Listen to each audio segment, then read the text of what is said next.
Assalamualaikum warahmatullahi wabarakatuh. Halo teman-teman semua, perkenalkan kami dari kelompok 4A. Saya Rashid Widan Alfatin dengan NIM 24534 119 KT 10628. Halo teman-teman, perkenalkan nama saya Vivin Tania dengan NIM 24545 206 KT 10901. Halo teman-teman, perkenalkan nama saya Rifda Salma Sofia dengan NIM 24545143 KT 10899. Selanjutnya, Halo semua, perkenalkan nama saya Theodora Zahra Aulia Ramadhani dengan NIM 24545652 KT 10919. Selanjutnya, Halo semua, perkenalkan namaku Raka Amanda Hama Arya dengan NIM 24540 261 KT 10767. Selanjutnya, Halo semuanya, perkenalkan nama aku Zadi Miftah Fadlur Rahman dengan NIM 24534 213 KT 10632. Selanjutnya, Halo semuanya, kenalin aku Sabita Aulia Zahra dengan NIM 5393346 KT 10739. Selanjutnya, Halo semuanya, perkenalkan nama saya Dido Fatur Rahman Widodo dengan NIM 24538 256 KT 10708. Selanjutnya, halo teman-teman, perkenalkan nama aku Nisfiati Soimah dengan NIM 24544 480 KT 10877. Oke, itu perkenalan dari kelompok kita ya teman-teman. Jadi, kami dari kelompok 4A akan mengulas dan membahas sedikit tentang gangguan biotik pada pohon flamboyan. Jadi pohon flamboyan itu sendiri mempunyai nama Latin yaitu Delonyx regia. Delonyx regia ini adalah pohon hias yang terkenal karena bunganya yang berwarna mencolok, yaitu berwarna merah dan kejinggaan. Pohon flamboyan sendiri atau Delonyx regia ini berasal dari Madagaskar. Dan sekarang ini pohon flamboyan sendiri tersebar luas di daerah tropis maupun subtropis.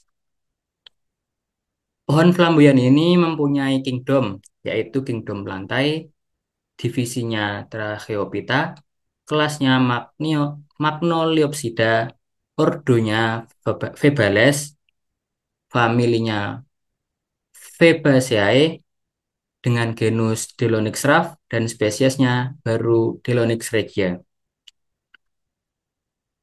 Pohon flamboyan ini terkenal ditanam di tepi jalan maupun di taman karena kanopinya yang sangat lebar sehingga membuat pengendara dan pejalan kaki merasa teduh saat di bawahnya. Pohon flamboyan ini juga dikenal pohon yang tumbuh yang sangat cepat dan membutuhkan sinar matahari penuh. Jadi pohon flamboyan yang kita temui ini itu tepatnya berada di pintu masuk area Wisdom Park UGM. Kita saat itu menemui pohon flamboyan tersebut terkena hama, yaitu lebih tepatnya terkena rayap. Untuk rayap sendiri akan dijelaskan lebih rinci kepada teman Vivin. Silakan Vivin. Jadi di sini saya akan membahas tentang hama yang menyerang pada pohon flamboyan. Hama yang menyerang pada pohon flamboyan yaitu rayap Gyoptothermes. Rayap ini termasuk ke dalam famili Rhinotermitidae. Rayap ini biasanya memiliki ciri-ciri kepala berbentuk oval, terus bagian kepalanya menyempit pada bagian ujungnya yang berwarna kekuning-kuningan dan memiliki fontanel berukuran besar pada kepalanya. Rayap ini juga biasanya hidup berkelompok dalam koloni besar yang terdiri dari tentara, pekerja, dan rakyat reproduksi. Jadi itu saja yang bisa saya sampaikan tentang definisi rayap. Oke, baik. Selanjutnya, saya akan menjelaskan tentang tanda dan gejala pada pohon flamboyan ini. Tanda dan gejala dari adanya serangan hama rayap, yang pertama yang dapat dilihat dari tandanya, yaitu yang dapat dilihat secara kasat mata, dan yang pertama yaitu adanya jalur tanah atau terowongan lumpur yang menuju ke bagian sumber makanannya. Kemudian ini berbentuk seperti lubang kecil di bagian batang pohon dan merusak pada kulit pohon. Kemudian ada gejala. Gejala ini adalah sesuatu yang tidak dapat dilihat secara kasat mata dan biasanya terjadi setelah adanya tanda. Gejala yang dapat kita lihat dari pohon flamboyan ini adalah yang pertama, layunya bagian atas tanaman, yaitu pada bagian daun.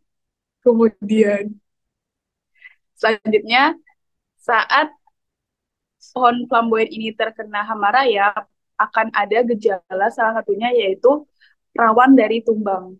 Jadi apabila pohon flamboyan ini terkena hama rayap, pohon ini akan mengenai rawan dari tumbang.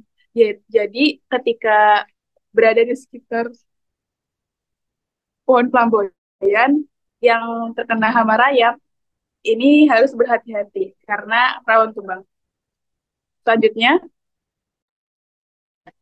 Selanjutnya, di sini saya akan menjelaskan mengenai bagaimana sih cara pencegahan hama rayap. Pencegahan hama rayap dapat dilakukan dengan 4 metode.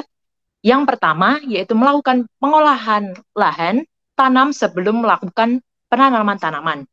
Pengolahan lahan dimaksudkan untuk menghancurkan rumah rayap yang mungkin berada di dalam tanah, sehingga tidak mengganggu tanaman yang tumbuh di atasnya. Yang kedua, yaitu melakukan pembersihan lahan di sekitar tanaman atau melakukan sanitasi lahan. Sanitasi lahan ini dilakukan dengan membersihkan ranting dan juga batang yang tumbang yang berpotensi menjadi rumah rayap sehingga tidak mengganggu tanaman yang tumbuh di sekitarnya. Yang ketiga, yaitu menanam tanaman pada tempat yang memiliki cukup sinar matahari.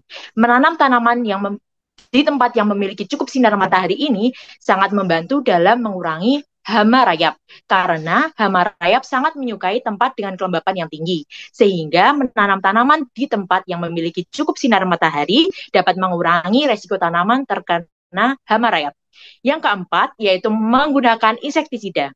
Insektisida yang digunakan dapat berupa insektisida alami seperti boraks dan juga minyak neem, sedangkan insektisida yang digunakan yang kedua yaitu ada insektisida kimia seperti fipronil dan juga bifenthrin. Selanjutnya. Nah, selanjutnya ada pengendalian hama rayap nih teman-teman. Yang pertama, melakukan identifikasi awal dan monitoring sebelum masuk ke tahap pengendalian. Identifikasi awal berupa mencari tanda-tanda keberadaan rayap seperti adanya tanah yang menempel pada batang pohon atau rongga batang. Lalu langkah monitoring, antara lain inspeksi berkala pada area rawan rayap, pemeriksaan rutin pada batang pohon, akar, atau tanah di sekitarnya. Nah, yang kedua ada pengendalian hayati. Memanfaatkan musuh alami atau agen hayati yang dapat mengendalikan populasi rayap secara alami. Dapat menggunakan campuran nematoda, cairan jamur Beauveria bassiana, atau metarizium. Dengan cara menyemprotkan larutan yang telah dicampur pada area yang terkena serangan rayap. Nah, yang ketiga ada pengendalian kimiawi. Menggunakan termitisida yaitu jenis insektisida khusus yang dirancang untuk membunuh rayap. Aplikasinya bisa berupa cairan, serbuk, atau umpan. Bahan aktif ini dapat membunuh rayap dengan cara kontak atau melalui transfer antar rayap. Selanjutnya. Baik, selanjutnya ada lisen. Lisen adalah organisme gabungan antara alga atau cyanobacteria dengan jamur yang hidup bersama dalam hubungan simbiosis. Mereka tumbuh di permukaan seperti batu, tanah, dan batang pohon. Lisen dapat ditemukan di berbagai lingkungan, termasuk tempat dengan kondisi yang ekstrim seperti pegunungan, gurun, dan wilayah kutub. Simbiosis pada lisen adalah mutualisme, di mana alga atau cyanobacteria dan jamur saling menguntungkan. Alga atau cyanobacteria melakukan fotosintesis yang digunakan untuk menghasilkan makanan, sementara jamur menyediakan tempat tinggal yang aman dan menyerap kelembapan serta nutrisi dari lingkungan untuk mendukung tumbuhan alga. Ada juga reproduksi dari lisen sendiri dapat terjadi secara aseksual melalui fragmentasi, di mana potongan kecil dari lisen dapat membentuk organisme baru atau melalui produksi spora oleh jamur, yang kemudian akan menemukan partner alga atau cyanobacteria baru untuk membentuk lisen. Selanjutnya, Nah, di sini saya akan menjelaskan tentang tanda dan gejala dari lisen. Untuk tandanya sendiri sebenarnya ada banyak, namun yang kita temukan kemarin yaitu munculnya lapisan seperti kerak yang berwarna putih, kuning, hijau maupun oranye. Lalu untuk gejalanya sendiri, yang pertama adanya cabang yang mati. Lisen itu biasanya tumbuh di cabang yang mati atau mulai membusuk karena menandakan adanya masalah kesehatan pada pohon. Lalu yang kedua, pohon mengalami pertumbuhan yang lambat. Jika pohon mengalami tumbuh yang lebih lambat, lisen biasanya terlihat lebih menonjol karena pohon tidak bisa menghasilkan kulit baru yang sehat. Selanjutnya, Fungsi lichen sangat penting dalam ekosistem dan lingkungan, antara lain sebagai organisme perintis atau pionir. Lichen dapat hidup dan berkembang biak di habitat yang sangat ekstrim dan keras, di mana organisme lain biasanya kesulitan untuk bertahan hidup. Misalnya, lichen dapat ditemukan di lahan bekas letusan lahar gunung berapi, gurun pasir, bekas kebakaran hutan, permukaan batuan, bahkan di daerah yang sangat dingin seperti kutub utara dan selatan. Keberadaan lichen dalam kondisi ini menunjukkan kemampuannya untuk bertahan hidup di tempat-tempat yang kurang mendukung kehidupan, sehingga perannya sebagai organisme perintis sangat vital dalam proses pembentukan dan pemulihan ekosistem baru di lingkungan yang tandus. Selain itu, lichen juga berfungsi sebagai indikator polusi udara yang sangat berguna bagi pemantauan kualitas lingkungan. Lichen memiliki kemampuan untuk menyerap zat-zat yang ada di udara, sehingga keberadaannya dapat memberikan gambaran tentang tingkat polusi di suatu daerah. Selanjutnya, Nah, teman-teman, tadi kan teman aku udah ngejelasin nih fungsi dari jamur lisian sendiri. Salah satunya sebagai indikator polusi udara. Kalian tahu nggak sih kenapa jamur bisa menjadi indikator polusi udara? Alasannya, karena lichen sendiri tidak menyukai udara dan air yang mengandung racun. Itulah sebabnya kita tidak dapat menjumpai lichen ini tumbuh di dekat pabrik atau sumber pencemar lainnya.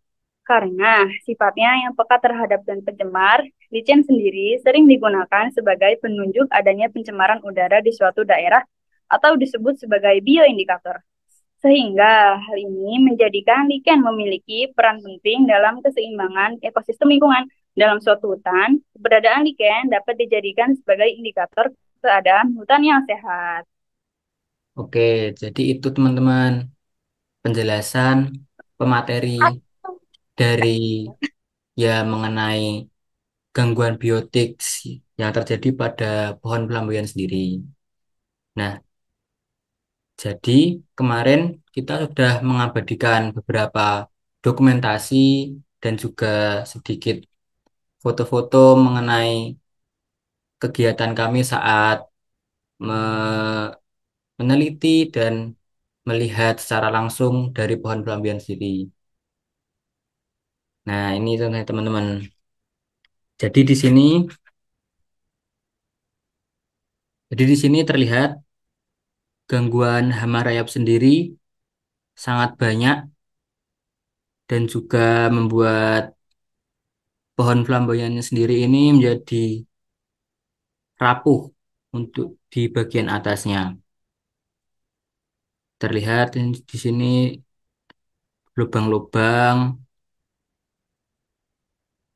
kayak gini teman-teman.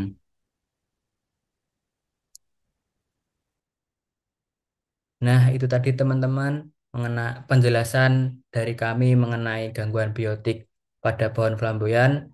Kami rasa sudah cukup dan apabila dari kami ada kurang lebihnya mohon maaf. Dari kami, wassalamualaikum warahmatullahi wabarakatuh. warahmatullahi wabarakatuh. warahmatullahi Dah. wabarakatuh.